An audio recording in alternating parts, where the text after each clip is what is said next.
ஒரு மாணவர் தன் வயதிற்கு தகுந்தாற் போல கொடுக்கப்படுற பாடத்திட்டத்தை புரிந்து கொண்டு தன்னுடைய கற்றல் திறனை வெளிப்படுத்துகிறார். ஒவ்வொரு வயதிலும் 10 வயது 5ஆம் வகுப்பு முடிப்பதில் தொடங்கி 13 வயதில் 8ஆம் வகுப்பு முடிப்பதில் தொடங்கி 15 வயதில் 10ஆம் வகுப்பு வாரிய தேர்வு முதற்கொண்டு ஒவ்வொரு வயதிலும் அந்த மாணவருக்கு இருக்க வேண்டிய கற்றல் திறன் வெளிப்பாடு இருக்கிறதா, அவர் அந்த வயதிற்கு தகுந்தாற்போல் கற்றிருக்கிறார்களா என்பதை பாட திட்டத்தின் மூலம் நடத்தப்படுற அந்த மதிப்பீட்டு முறையில நாம கண்டுபிடிக்கிறோம். 15 வயதுல இருக்க வேண்டிய திறன் இருக்குன்னு சொன்னா 17 வயதில் இருக்க வேண்டிய திறன் இருக்கும் என்பதனால தான் அந்த மாணவர் 10ஆம் வகுப்பு முடித்ததுக்கு அப்புறம் மேல்நிலை பள்ளி கல்வியில சேர்றார். அப்ப மேல்நிலை பள்ளி கல்வியில அவருக்கு கொடுக்கப்பட்ட பாடத்திட்டத்தில் அந்த 17 வயதுக்கு இருக்க வேண்டிய அந்த கற்றல் திறன் அவருக்கு இருக்கிறது என்பதை வாரிய தேர்வில் அவர் நிரூபிக்கிறார்.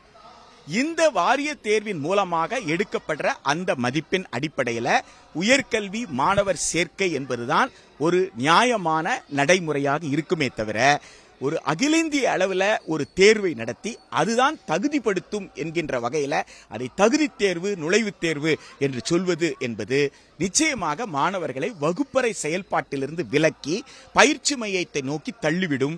இது துறை சார்ந்த வல்லுநர்கள் உருவாவதே ஒரு மிகப்பெரிய ஆபத்தில் கொண்டு போய் நிறுத்தும் என்கின்ற அளவில் 2016 முதல் எச்சரிக்கை செய்தோம். அந்த எச்சரிக்கையை ஒவ்வொரு ஆண்டு நீட் நடக்கும் பொழுதும் அந்த நீட்டில் இருக்கக்கூடிய முறைகேடு அந்த எச்சரிக்கையில் இருக்கக்கூடிய நியாயங்களை வெளிப்படுத்தி கொண்டே வந்தது. அதனுடைய உச்சமாக 2024 கேள்வித்தாள், அந்த கேள்வித்தாள்ல இயற்பியல் சம்பந்தமாக கேட்கப்பட்ட கேள்வி மிக பெரும் அதிர்ச்சி அலையை ஏற்படுத்தியது. அந்த இயற்பியல் தாளில் கேட்கப்பட்ட கேள்வியில் இருந்த அதிர்ச்சி அலையை விட அந்த கேள்விக்கான பதிலாக ஒன்றை தேர்வு செய்வதற்கு உச்சநீதிமன்றம் கடைபிடித்த நடைமுறையும் ஐஐடி டெல்லி இது 17 வயதுக்கு இருக்கக்கூடிய மாணவர்களுடைய கற்றல் சம்பந்தப்பட்டது என்பதை பற்றிய புரிதல் இல்லாமல் அந்த வினா எழுப்பப்பட்ட விதமும் அந்த வினாவிற்குண்டான பதிலும் எத்தகையதாக இருக்க வேண்டும் என்பதை பற்றியெல்லாம் அந்த மாணவருடைய ஹையர் செகண்டரி கோர்ஸ் முடிச்சிருக்கார், மேல்நிலை பள்ளி பாடத்தை முடிச்சிருக்கிறார், அதை பற்றி எல்லாம் புரிதல் இல்லாமல் அவர்கள் கொடுத்த இதுதான் விடை என்று அவர்கள் சொன்னது இந்தியா முழுக்க இயற்பியல் மாணவர்கள் இயற்பியல் ஆசிரியர்கள் மத்தியில் ஒரு அதிர்ச்சி அலையை ஏற்படுத்தியது. ஏன்னா பிசிக்ஸ்ல இயற்பியல்ல உங்களுக்கு கிளாசிக்கல் பிசிக்ஸ் இருக்கு, குவாண்டம் பிசிக்ஸ் இருக்கு. மாணவர்கள் உணர்ந்து படிக்க வேண்டிய விஷயங்கள், அந்த உணர்ந்து படிப்பதுன்னு சொல்லும் பொழுது வயதிற்கு தகுந்த முதிர்ச்சி அவங்களுக்கு இருக்கும், அந்த வயதிற்கு தகுந்த அந்த அனுபவம் அவர்களுக்கு இருக்கும். அந்த முதிர்ச்சி தருகின்ற அந்த அனுபவம், அந்த அனுபவத்தினால் அவர்களுக்கு இருக்கக்கூடிய அந்த கற்றல் திறன், இது எல்லாம் சம்பந்தப்பட்டதுதான் ஒரு மாணவர்களுடைய கற்றல் என்பது. அத்தகைய அந்த கற்றல் அந்த சூழலில் இருந்து அந்த கேள்வியை அணுகாமல் இருந்தது எங்களுக்கு அதிர்ச்சியாக இருந்தது.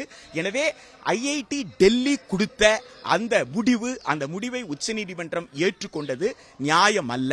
இப்படித்தான் நீட் நடக்கும் என்கின்ற போது இந்த நீட் என்கின்ற இந்த நடைமுறையில் மெய்யான மருத்துவ கல்விக்கு தகுதி வாய்ந்த திறன் வாய்ந்த மாணவர்களை அடையாளம் காண முடியாது என்பதை விளக்குவதற்காக இன்று சென்னையில தேசிய கல்விக் கொள்கை மற்றும் நீட் தமிழ்நாட்டிற்கு உள்ள சவால்கள் என்ற தலைப்பில் இந்த கருத்தரங்கம் நடைபெற்றுக் கொண்டிருக்கிறது. நீட்ல இன்னொரு பரிணாமம் 2024 என்னன்னு கேட்டீங்கன்னா, நெகட்டிவ் மார்க் இருக்கிற ஒரு நடைமுறையில கொடுத்த மதிப்பெண்ணை திரும்ப எடுத்து விடுவோம் என்ற நடைமுறை இருக்கிற ஒரு முறையில தேர்வு முடிந்த பிறகு நேரம் இழப்புக்காக மதிப்பெண் கொடுத்திருக்கிறார்கள். இந்த நேரம் இழப்புக்காக மதிப்பெண் கொடுத்தது தவறு என்று வழக்கு தொடுத்த பிறகு தேசிய தேர்வு முகமை ஒப்புக்கொள்கிறது. தான் தவறு செய்ததை ஒப்புக்கொண்டு அந்த தவறை சரி செய்வதற்கு கொடுத்த மதிப்பெண்ணை நான் திரும்ப பெற்றுறோம்னு சொல்றாங்க. அப்ப பல கேள்விகள் எழுகிறது. அப்ப 1563 பேர் தான் நேர இழப்புக்கு உட்பட்டாங்களா? 23 லட்சம் பேருக்கு மேல எழுதியிருக்கும் பொழுது மற்ற மையத்தில் நேரம் இழப்பு இருந்ததா இல்லையா என்பதை பற்றி ஏன் கேள்வி எழுப்பல என்ற மிக முக்கியமான கேள்வி. இதுக்கெல்லாம் விடை காணாமல் தவறு செய்த தேசிய முகமை சொன்னதையே ஏற்றுக்கொண்டு தீர்ப்பை தந்திருக்கிறது உச்சநீதிமன்றம். எனவே இத்தகைய நடைமுறையை கொண்ட நீட் ஆகட்டும், மற்ற பட்ட படிப்பு சேருவதற்கான கியூட் ஆகட்டும், இத்தகைய நடைமுறை என்பது மாணவர்கள் மீது நடத்தக்கூடிய தாக்குதல் என்கின்ற வகையில் இந்த கருத்தரங்கத்திலே விவாதித்து தீர்மானங்கள் நிறைவேற்ற வேண்டும் என்பதுதான் இந்த கருத்தரங்கத்தின் நோக்கம். அந்த அடிப்படையில் இந்தியா முழுக்க நீட், கியூட் உள்ளிட்ட தேர்வுகள் திரும்ப பெற வேண்டும். இது இந்தியாவிற்கான கோரிக்கை. முறைகேடு நடந்திருப்பது என்பதற்காக மட்டுமல்ல, நீட்டே ஒரு முறைகேடு, நீட்டே ஒரு கல்வியல் செயல்பாட்டிற்கு எதிரானது என்பதற்காக. தமிழ்நாட்டை பொறுத்தவரை இதை நன்கு உணர்ந்து தமிழ்நாடு சட்டப்பேரவையில் சட்டம் இயற்றி குடியரசுத் தலைவர் ஒப்புதலுக்காக அனுப்பி 2.5 ஆண்டுகளாக உள்துறை அமைச்சகத்தில் கிடப்புல கிடக்கு. இதற்கு மேல் தாமதிக்காமல் இவ்வளவு நடந்த பிறகு வேறு என்ன ஆதாரத்தை உள்துறை அமைச்சகம் எதிர்பார்க்கிறது? எனவே தமிழ்நாட்டில் இயற்றப்பட்ட அந்த சட்டத்திற்கு உடனடியாக குடியரசுத் தலைவர் ஒப்புதலை ஒன்றிய அரசு பெற்றுத்தர வேண்டும் என்கின்ற அந்த கோரிக்கை வலியுறுத்தியும், தேசிய கல்விக் கொள்கையை நடைமுறைப்படுத்துவதற்கு பல்வேறு சூழ்ச்சிகளை, யுத்திகளை ஒன்றிய அரசு கையாள்கிறது. அதுல ஒன்றுதான் சமகர சிக்ஷாக்கு நிதி கொடுக்க மாட்டேன்னு சொல்லி தமிழ்நாட்டை அச்சுறுத்துவது. அதுபோல் ஒவ்வொரு மாநிலத்தை ஒவ்வொரு மாதிரியாக அச்சுறுத்துகிறது. தேசிய கல்விக் கொள்கை என்பதே அடிப்படையில் அரசு கல்வி நிறுவனங்கள், அது ஒன்றிய அரசு நடத்தினாலும் சரி, மாநில அரசு நடத்தினாலும் சரி, அரசு கல்வி நிலையங்கள் முழுமையாக அரசு நிதியில் நடக்கிற கல்வி நிலையங்களே இல்லாது என்ற நிலையை நோக்கி அது இட்டு செல்லும். ஒரு நிமிஷம்.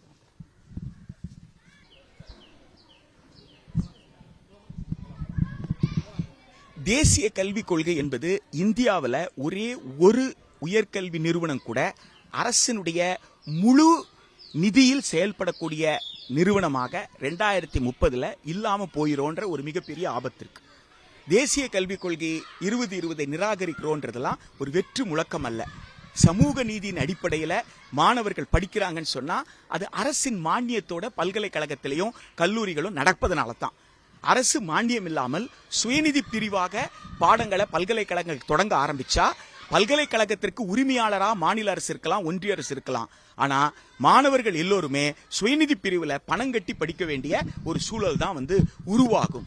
என்கவே அத்தகைய அச்சம் இருக்கிற நேரத்துல தான் தமிழ்நாட்டு மக்கள் மிக தெளிவாக தேசிய கல்விக் கொள்கை 2020 நிராகரிப்பதற்கும் அதற்கு மாற்றாக மாநில கல்விக் கொள்கை உருவாக்குறதுக்கும் தேர்தலில் வாக்களித்தார்கள்.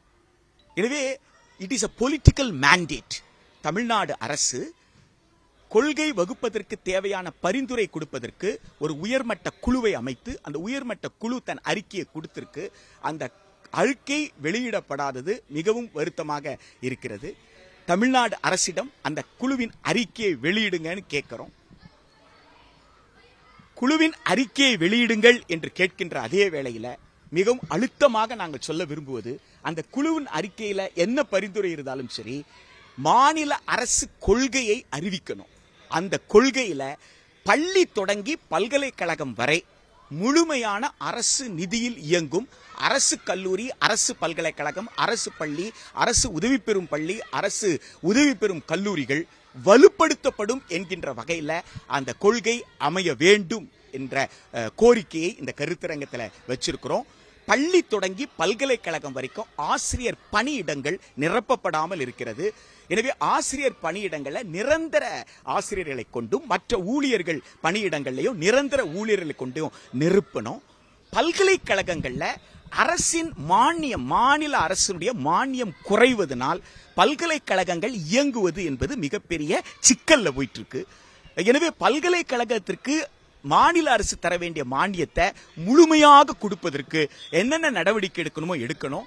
2 பல்கலைக்கழகங்கள்ல துணைவேந்தர்கள் இல்லாமல் இருக்கிறாங்க.